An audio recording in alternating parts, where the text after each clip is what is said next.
bagaimana membersihkan hati dari penyakit-penyakit. Tazkiyatun nufus. Kalau dalam bahasa ulama itu disebut tazkiyatun nufus. Penyakit hati itu dalam bahasa Arab marad atau amrad. Di dalam surat Al-Baqarah Allah menyebutkan A'udzubillahi minasyaitonirrajim. Fi qulubihim maradun fazadahumullahu marada walahum 'adzabun alimun bima kanu yaktibun. Di dalam hati mereka fi qulubihim maradun, ada penyakit. Tahu nggak teman-teman penyakit hati yang paling berbahaya itu apa? Baper? Apa penyakit hati yang paling berbahaya yang dampaknya itu bisa kemana-mana? Kalau dalam fisik itu kayak kanker gitu, bisa menjalar, dia bisa sampai ke seluruh tubuh kemana-mana gitu penyakitnya. Udah diamputasi kadang-kadang belum menghilangkan sel kankernya. Udah di kemo berkali-kali ternyata belum mati juga tuh sel kanker. Dia makan, dimakan oleh sel kanker. Dia minum, di transfusi darah misalnya, darahnya dihabisin sama sel kanker. Sebahaya itu penyakit hati. Apa penyakit hati yang paling bahaya? Cinta terhadap dunia. Dengki. Penyakit hati yang paling bahaya itu adalah ragu kepada Allah Subhanahu wa taala. Itulah penyakit yang paling bahaya. Itulah ibu dari semua penyakit hati. Dengki, cinta dunia, dendam, susah memaafkan, galau, khawatir yang berlebihan, berputus asa, semua itu lahir dari gara-gara dia ragu kepada Allah Subhanahu wa taala. Sehingga Allah mengatakan di dalam surat Al-Baqarah tadi, fi qulubihim marad, di dalam hati mereka ada penyakit. Satu aja. Allah nggak mengatakan fi qulubihim amrad, di dalam hati mereka ada banyak penyakit. Tapi Allah mengatakan fi qulubihim maradun, cuma satu penyakit. Dalam sebuah konsep tafsir, dalam sebuah pandangan tafsir, marad, penyakit apa yang ada di dalam hati mereka? Padahal hatinya banyak, tapi penyakitnya sama, yaitu asyak, raib. Di dalam awal surat Al-Baqarah Allah mention kita, dzalikal kitab la raib, tidak ada keraguan. Nanti di halaman berikutnya Allah tegaskan lagi, wa in kuntum fi raibim mimma nazzalna ala abdina fa'tu bisuratin. Kalau kalian masih ragu, jadi di awal Allah sebutkan bab ragu, di halaman berikutnya ada masalah ragu, di tengah-tengah Allah katakan fi qulubihim marad. Itulah penyakitnya. Sehingga ketika orang ragu kepada Allah, dia akan banyak modusnya. Ya, orang kalau ragu sama Allah banyak modus. Bahasa modus dalam surat Al-Baqarah apa? Modus itu dalam surat Al-Baqarah khida. Yukhadi'una Allah walladzina amanu wa ma yakhda'un illa anfusahum wa ma yash'urun. Mereka pakai banyak modus untuk mengelabui Allah Subhanahu wa taala dan orang yang beriman. Padahal mereka hanya membohongi diri mereka sendiri. Penyakitnya karena ragu sama Allah Subhanahu wa taala. Ragu tentang apa? Ragu tentang kebesaran Allah Subhanahu wa taala. Bahwa Allah Maha Kuasa, makanya dia menjadi orang yang gampang khawatir. Khawatir muncul karena dia nggak yakin kepada kekuasaan Allah Subhanahu wa taala. Kalau dia yakin kepada kekuasaan Allah, begitu ada masalah, dia tinggal katakan hasbi Allah, cukup buat saya Allah. Kalau dia yakin kepada Allah, lalu ada masalah, dia hanya mengatakan la haula wala quwata illa billah, maka selesai semua masalah di dalam dirinya. Walaupun mungkin masalahnya belum selesai, tapi dalam hatinya masalah itu udah selesai. Dan itu awal dari kebaikan. Jadi masalahnya adalah kita yakin gak nih sama Allah. Masalahnya adalah gimana cara kita keep the faith, belajar untuk menjaga terus keimanan dan keyakinan kita kepada Allah Subhanahu wa taala. Ini yang menjadi masalah kita dalam hidup. Dulu ketika Doli ditutup di Gang Doli di Surabaya, salah satu kalimat yang keluar dari teman-teman yang ada di sana apa? Kalau kami nggak boleh kayak gini, terus kami makan apa, gitu kan? Kalau kami nggak boleh kerja kayak gini, terus kami ngasih makan apa buat keluarga kami? Itu penyakitnya. Jadi bukan pekerjaannya, tetapi keyakinannya kepada Allah Subhanahu Wa Taala. Nggak mungkin, nih ya, nggak mungkin nol, nggak mungkin sama sekali ya. Ada orang yang meninggalkan sesuatu karena Allah, terus jadi terlantar dan terlunta-lunta, itu nggak mungkin sama sekali. Bukankah Allah sudah menunjukkan banyak bukti kepada kita? Siapapun yang meninggalkan sesuatu karena Allah, pasti Allah ganti dengan yang lebih baik. Musa meninggalkan Mesir karena perintah Allah, Allah ganti dengan Palestina.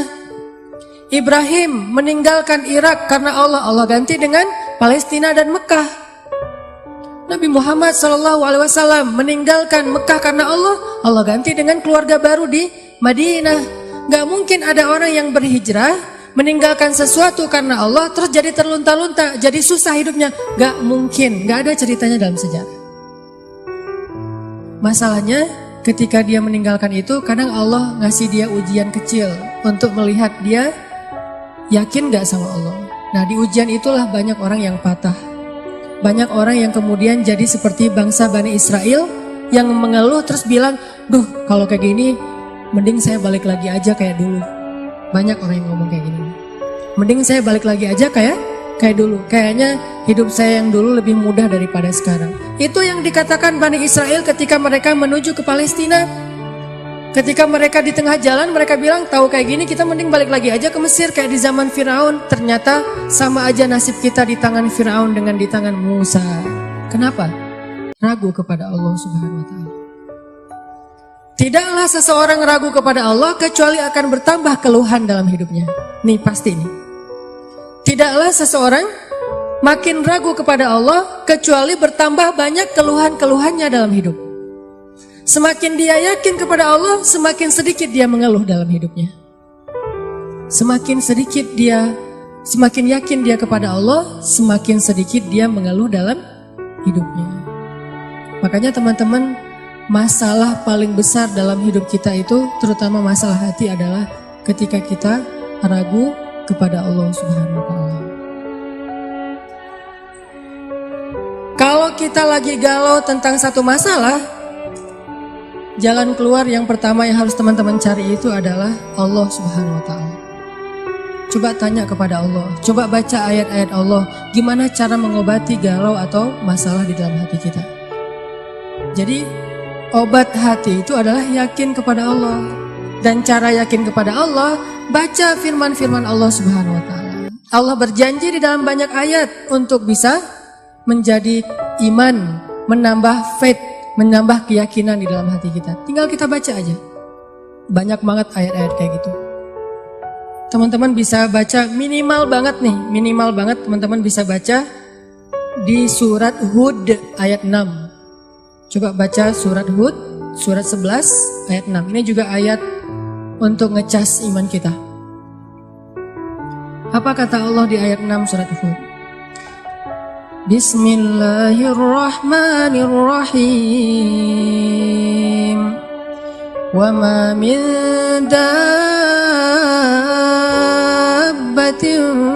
fil ardi illa 'ala Allahi rizquha wa ya'lamu mustaqarraha wa mustawda'aha kullun fi kitabim mubin.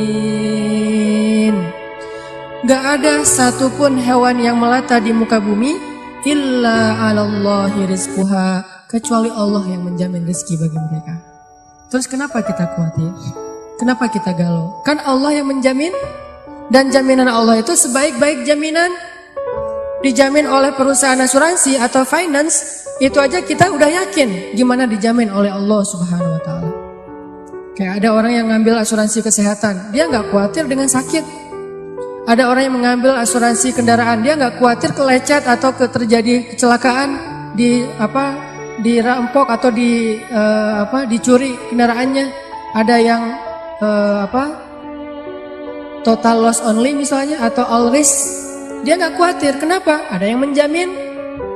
Ada orang yang mengambil asuransi pendidikan, dia nggak khawatir dengan harga pendidikan yang semakin mahal karena ada jaminan. Kalau kita masih sering ragu dan sering khawatir dengan hidup kita, berarti kita nggak yakin dengan jaminan Allah Subhanahu Wa Taala. Makin kita yakin dengan jaminan Allah, makin hilang rasa khawatir dalam hidup kita. Tenang ajalah, ada Allah. Ketika kita ada masalah sedikit, kita tinggal klaim. Dan mengklaim asuransi Allah itu lebih gampang daripada ngeklaim asuransi manusia. Ngeklaim asuransi manusia tetap aja ada biayanya. Tapi ngeklaim kepada Allah itu nggak ada biayanya, nggak perlu pakai nomor antri, nggak perlu jauh-jauh keluar dari rumah. Kita tinggal mengangkat kedua tangan kita mengatakan Ilahi, Robbi, saya ada masalah nih, tetapi Engkau maha besar. Dan setelah itu hati kita akan langsung tenang. Ini teman-teman, di antara obat terhadap semua penyakit hati itu adalah belajar yakin kepada Allah Subhanahu wa Ta'ala. Teman-teman bisa baca juga nanti surat Al-Mulk. Ini surat yang benar-benar nge-booster hati kita. Jadi sesi pertama ini saya pengen sharing. Ternyata kalau kita pengen menghilangkan semua penyakit hati kita, mulailah dari belajar iman, belajar yakin kepada Allah Subhanahu wa Ta'ala.